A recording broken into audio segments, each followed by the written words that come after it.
A ideia de que o gramscismo, como outros marxismos ocidentais, foi uma coisa desenvolvida totalmente à margem, até contra o establishment soviético, está hoje completamente desmoralizada.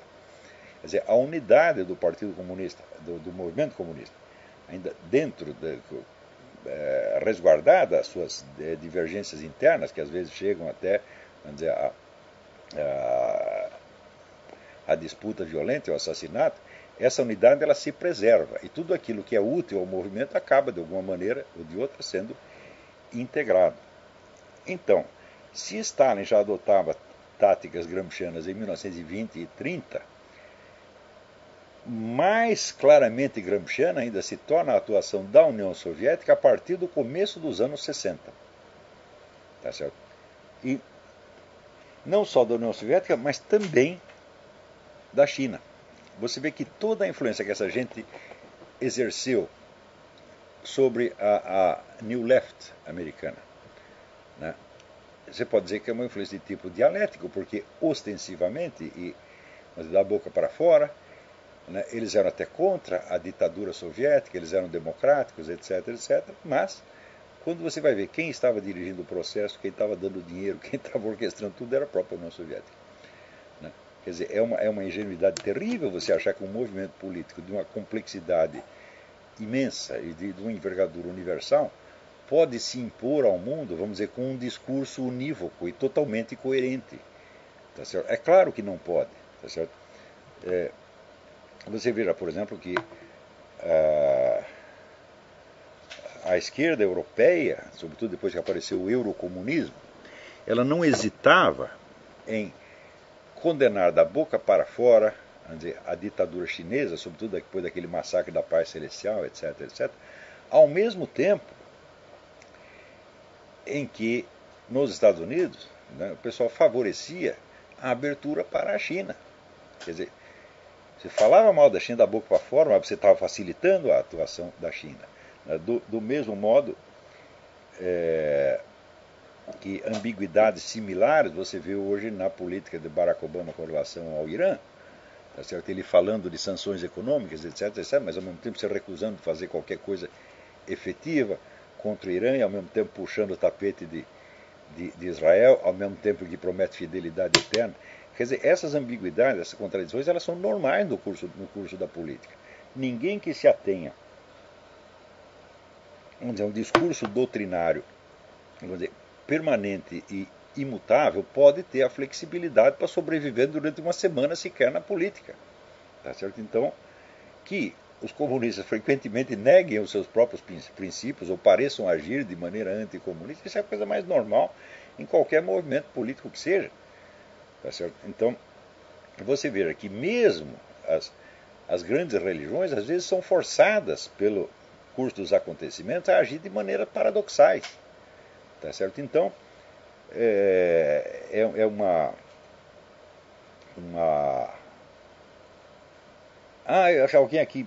O livro que eu mencionei, de fato, não é do Franz Borkenau, é Frederick Charles Barghorn.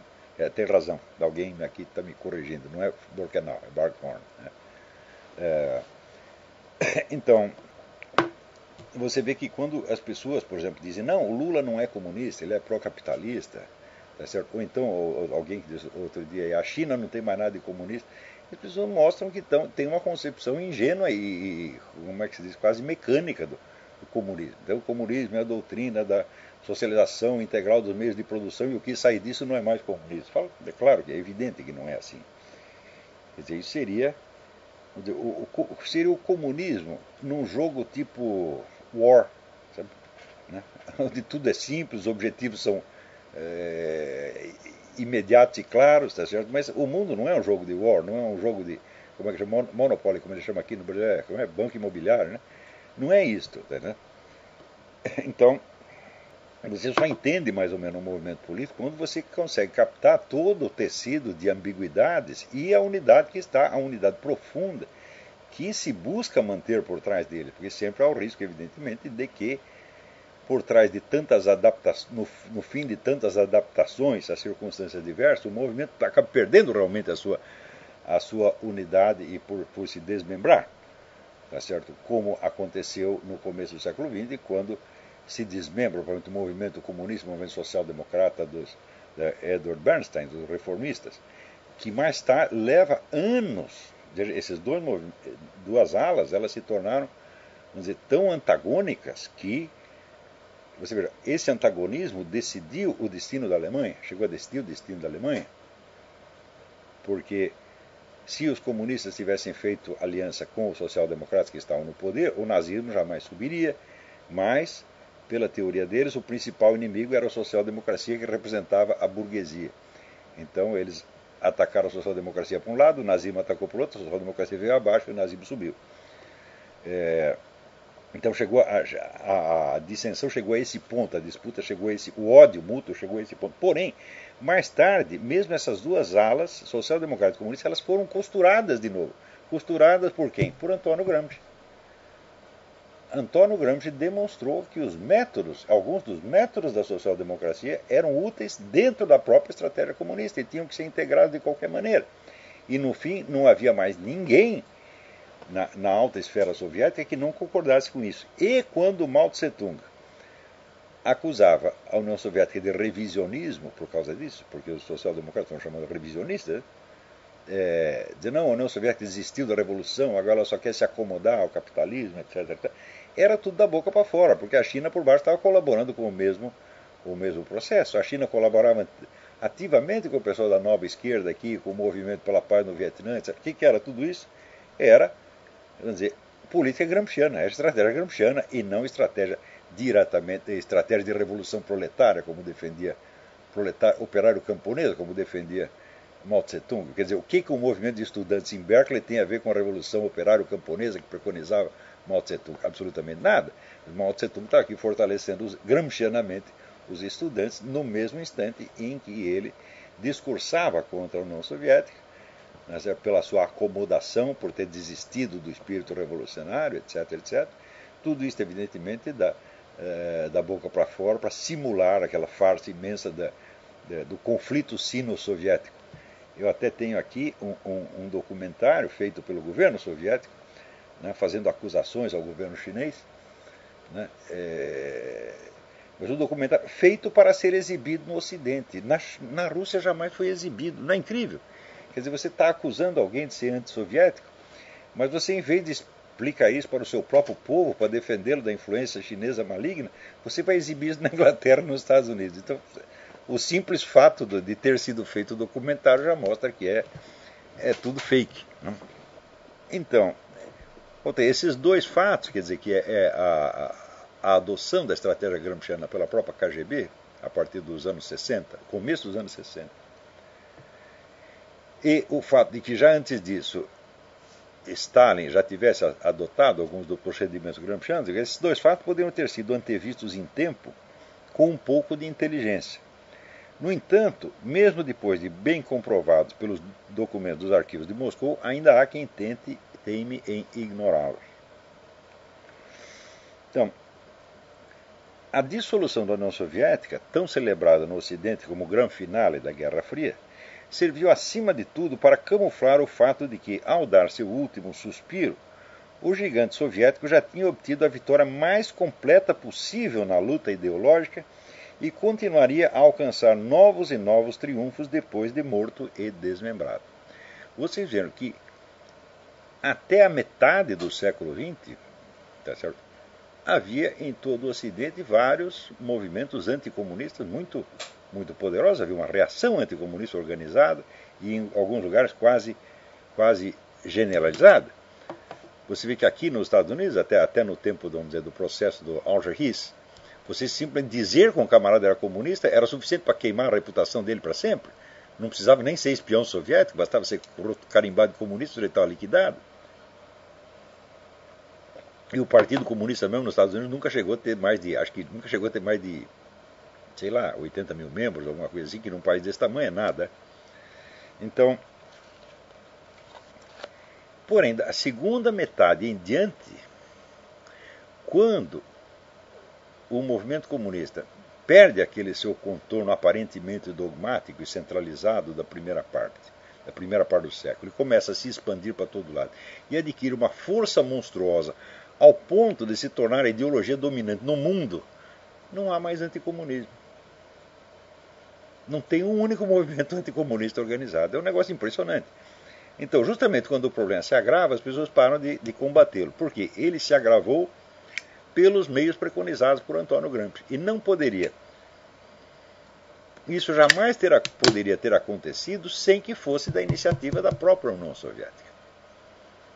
E note que até hoje, nos Estados Unidos, é difícil você encontrar quem perceba que por trás daquela enorme ascensão cultural da esquerda nas universidades, na cultura e na mídia dos Estados Unidos, desde então até hoje, esteve a mão da União Soviética e da China.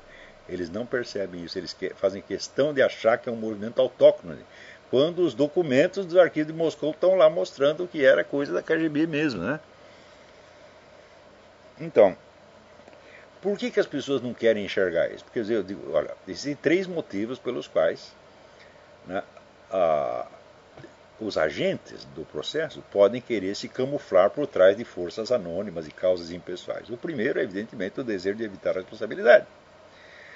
Né? E o segundo é que, às vezes, o próprio sucesso do plano depende da discrição.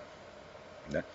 E o terceiro é que, a partir de Antônio Gramsci, o movimento comunista toma consciência de que o fingimento e vamos dizer, o engodo é a própria natureza do processo, não é só um instrumento.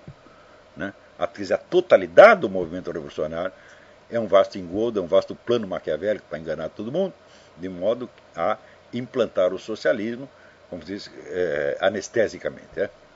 Então, porém, existem alguns motivos pelos quais as vítimas do processo se recusam a enxergar os agentes e elas próprias tratam de camuflar as ações por trás de supostas forças anônimas ou fatores casuais fortuitos, né? Como acontece claramente nos Estados Unidos.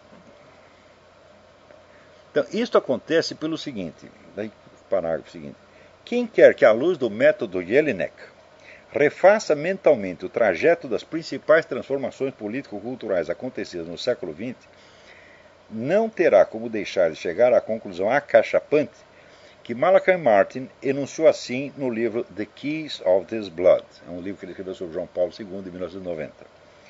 A União Soviética foi sempre o ator principal, todos os outros só reagiram.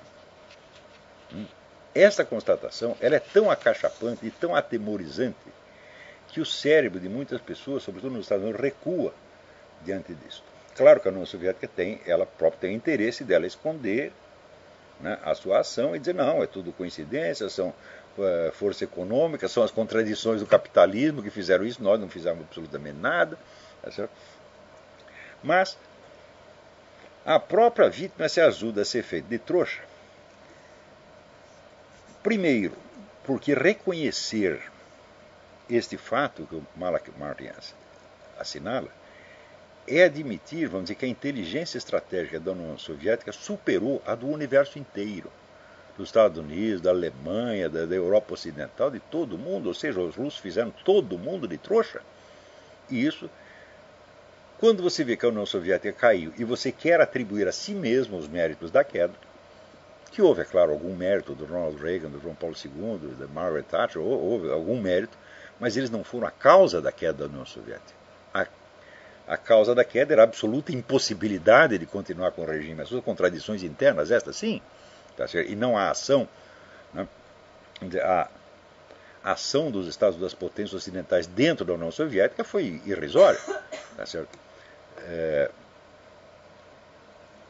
Ao contrário da ação soviética aqui, que foi quase onipresente. Mas, como esse pessoal ocidental quer se atribuir as glórias da queda da União Soviética, eles não podem, ao mesmo tempo, admitir que a União Soviética transcendeu a sua escala de inteligência o tempo todo e os fez de trouxa 1000 vezes. É muita vergonha, afinal, nós somos os vencedores da Guerra Fria. Bom, então, em segundo lugar, existe nos Estados Unidos um fator específico que é o que eles chamam de excepcionalismo americano. Esse excepcionalismo americano é um mito que vem já do século XIX, que diz que a independência americana inaugurou uma nova etapa histórica e criou uma força histórica independente, criadora, autônoma, que nada deve, por assim dizer, do ponto de vista causal, aos seus antecedentes europeus. Ou seja, a América é criadora do seu próprio destino e não apenas a continuação de uma história europeia.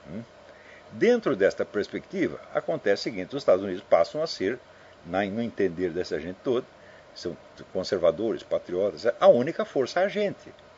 Eles são o cachorro e o resto é o rabo que o cachorro abana. Tá certo? Então, no momento em que, de fato, o cachorro é a União Soviética e os Estados Unidos são o rabo, eles não podem enxergar isso aí. É absolutamente contrário à perspectiva dele. Daí a tendência americana de explicar tudo o que acontece como tivesse se originado aqui mesmo. Até tem o livro do Paul Gottfried, Estranha Morte do Marxismo, em que ele vai dizer que não, muita coisa que se atribui à ação da União Soviética, etc., coisa que começou aqui dentro. Não, é exatamente o contrário. Coisa que você tem, mas nem começou aqui dentro, veio da União Soviética com 30 anos de antecedência. Então, em suma, parece que havia uma conspiração geral para que ninguém aplique o método Jelinek. Ou seja, nem tudo acontece por causas acidentais ou anônimas e nem tudo acontece por iniciativa e plano. É preciso o quê? Estudar e distinguir claramente caso por caso. E quando você começa a aplicar isso no caso da União Soviética, você descobre por que o Malachi Martin tem razão ao dizer isso. Então, de todas as forças políticas que agiam no mundo, apenas o movimento comunista internacional, tal como encarnado na União Soviética, tinha as seguintes características. Primeiro, um objetivo permanente e expansivo em escala mundial. Nenhum outro movimento tinha isto. Você pode dizer, a Igreja Católica tinha, ela quer converter a humanidade. Sim, isso, o cara está funcionando em câmara lenta faz muito tempo. Ela não consegue converter nem os protestantes, nem os ortodoxos. Ela não faz seriamente nenhum esforço para converter nem os protestantes, nem os ortodoxos. Ao contrário, lida com eles como se fosse, primas donas intocáveis, não queremos ofendê-los, etc. Bom, hoje em dia não quer ofender nem os ateus, tá certo? Mas os protestantes, há muito tempo, vamos dizer que uma disputa, que uma ofensiva católica antiprotestante já cessou, faz muito tempo. E anti-ortodoxa, então, nem se fala. Tá certo? Então, vamos dizer, a Igreja Católica é uma força globalizante, em teoria, no papel. Na prática, não tem feito nada para isso há muito tempo. Mas o movimento comunista tinha. Você pode falar de imperialismo americano. Ele, de fato, existe, ocupou algumas regiões, mas alguma vez o imperialismo americano teve a ambição de ocupar o território soviético, o território chinês? Não. No fim da Guerra da Coreia, quando o exército chinês estava em frangalhos após ter gasto todo o seu dinheiro e suas armas na Guerra da Coreia, porque ali só tinha chinês, os coreanos já tinham morrido tudo, e o general MacArthur disse, agora que nós ganhamos aqui, é hora de invadir, tomar a China e acabar com o governo comunista. O que aconteceu? Imediatamente o presidente Truman mandou ele voltar para casa e calar a boca. Tá certo? E logo, algumas décadas depois, se reataram relações comerciais com a China, e a China virou parceiro preferencial dos Estados Unidos. Os Estados Unidos passaram a despejar dinheiro lá, ao ponto de fazer da China hoje um dos maiores credores dos Estados Unidos, se não o maior. Então, que raio de imperialismo é esse? Os Estados Unidos não tem nenhum plano com relação à China, ao contrário, só tem o plano de entregar todo o seu poder para a China. Então, o único que tinha realmente um plano de dominação em escala mundial era o movimento comunista, centralizado ali em Moscou. Ninguém mais tinha, então estava sem concorrentes. Se você dissesse, mas e o nazismo? O nazismo jamais teve planos de dominar o mundo, isso só na cabeça do Charlie Chaplin. Nunca, nunca, nunca, nunca, nunca. Eu mesmo escrevi um artigo há mais de 20 anos, mostrando qual era o objetivo estratégico do Hitler. Hitler jamais teve a ilusão de poder ocupar a América do Norte. E nem sequer de poder derrubar o Império Britânico. Ele nunca pensou nisso. Ele achava que era impossível fazer isso. O objetivo dele era uma expansão para o leste. Ocupar toda a Europa Oriental e mais o que pudesse ali, vamos dizer, da União Soviética, da Rússia, enquanto o Japão ocuparia a China, Mongólia, Filipinas, essa coisa toda. Tá entendendo? E a Itália, bom, para a Itália a gente dá um pedacinho da África lá, porque Mussolini parar de encher o saco. Né? Então, esse era o plano, quer dizer, o plano de Hitler tinha limites geopolíticos muito claros. Ao passo que o movimento comunista nasceu mundial. Pelo simples fato, vamos dizer, da perspectiva alemã ser uma perspectiva nacionalista e abertamente imperialista, ela tem que ter um limite geográfico. Vamos dizer, a ideia do império mundial sediado numa nação é uma ideia que nem Gengis Khan teve e nem Júlio César teve. Ninguém é louco para pensar que uma nação pode dominar o resto do mundo. Ninguém pensou isso e Hitler também não. Pode dominar um pedação do mundo, mas vai ter que dividi-lo com outras potências. Ao passo que o movimento comunista não é uma nação. É um movimento global desde a sua origem. Que ia, vamos dizer, desde a Sibéria até o Paraguai. Então, vamos dizer, um plano de expansão global, e isso como objetivo permanente, somente os comunistas tinham. E isso dá a eles, evidentemente, uma unidade de ação e uma perspectiva de continuidade do tempo que transcende infinitamente o horizonte de consciência dos seus concorrentes. Em segundo lugar, a União Soviética possuía algo que nenhuma das potências ocidentais possuía, que era uma elite autorreprodutora. Quer dizer, uma elite governante que só permitia a ascensão de pessoas rigorosamente moldadas dentro da sua mentalidade e garantida a sua lealdade e continuidade. Porque se você vê, como é que o cara fazia para subir na política americana? Eu digo, bom, você tinha 1000 canais por onde você podia subir. Você podia subir através do jornalismo, do rádio, da religião, sendo um pregador, sendo um ator de cinema de sucesso como Ronald Reagan. Você sempre teve milhares de vias. Na União Soviética só tinha um jeito: o Partido Comunista. Mesmo subir dentro da hierarquia militar, nada significava se você não estivesse no partido e se não obedecesse o partido. Você ser, por exemplo, um bom administrador, né, você entender de economia, não significava nada, meu filho. Você podia ser o maior administrador da paróquia, você era apenas um empregadinho do Partido Comunista. Então, só tinha uma via de ascensão, a seleção era muito estrita e o treinamento, vamos dizer, das pessoas era extremamente exigente para garantir que a geração seguinte continuaria pensando a mesma coisa que a anterior. Não havia nada de similar no todo o resto do mundo. Na Alemanha e na Itália tentaram montar a mesma coisa. Não conseguiram. Tá certo?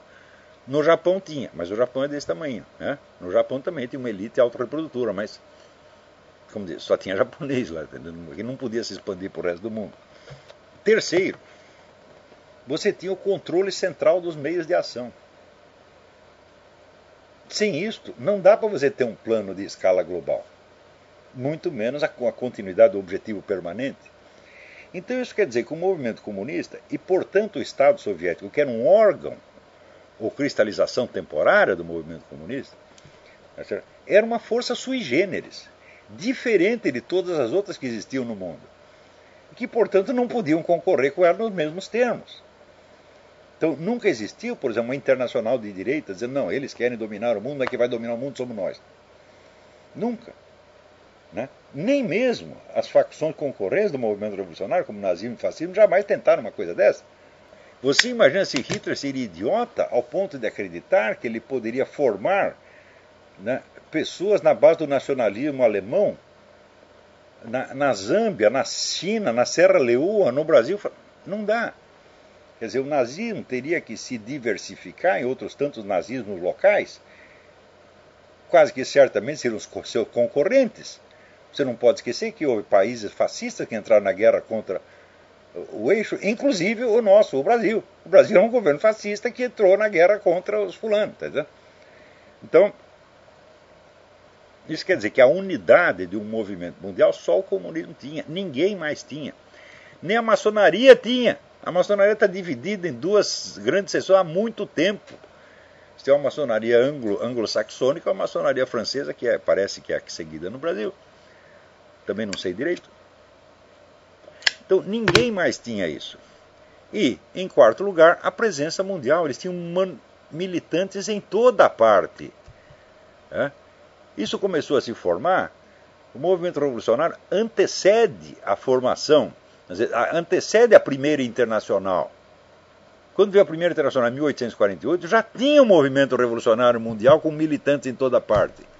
Ninguém mais tem. Então é claro que isso é uma força sui generis, é uma força global, é um negócio avassalador, onipresente, com objetivos permanentes, crescentes e expansivos.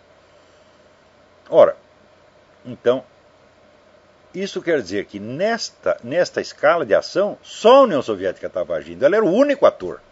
Ninguém estava concorrendo com ela. Estavam apenas reagindo localmente.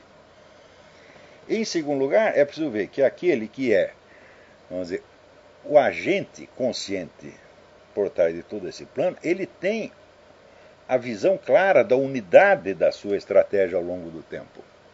Ao passo que as vítimas, que sofrem cada um efeito diferente, elas só enxergam um pedaço do processo. Né? Então, vamos dizer, até hoje, pouquíssima gente tem uma visão, vamos dizer, da unidade de ação do movimento comunista no mundo, a qual prossegue até hoje imperturbavelmente. Né? E este, então, é um caso em que uma unidade explícita, deliberada de ação, que se traduz numa estratégia complexa e desnorteante, tá certo? Aparece, do ponto de vista das suas vítimas e antagonistas, completamente picotada e fragmentada em 1001 fatores, sem unidade nenhuma, e não encontrando a unidade, um agente por trás de tudo, começa a costurar uma unidade teórica devida a forças ou causas ou estruturas, etc, etc, etc, contando para isso, vamos dizer, com o prestígio acadêmico da sociologia, que, como nós vimos no caso, eu mencionei naquele artigo sobre o Martinelli, domina hoje, há muitas décadas, o ambiente acadêmico ocidental. Então, tudo constituindo então, uma imensa tragédia cognitiva, tá certo? No qual as próprias vítimas ajudam o agente a se tornar invisível. Tá certo? Isso para vocês verem como, vamos dizer, a inteligência humana ela é falha e como a gente só tem alguma esperança de acertar alguma coisa se estiver continuamente tentando e corrigindo as falhas, etc, etc, etc.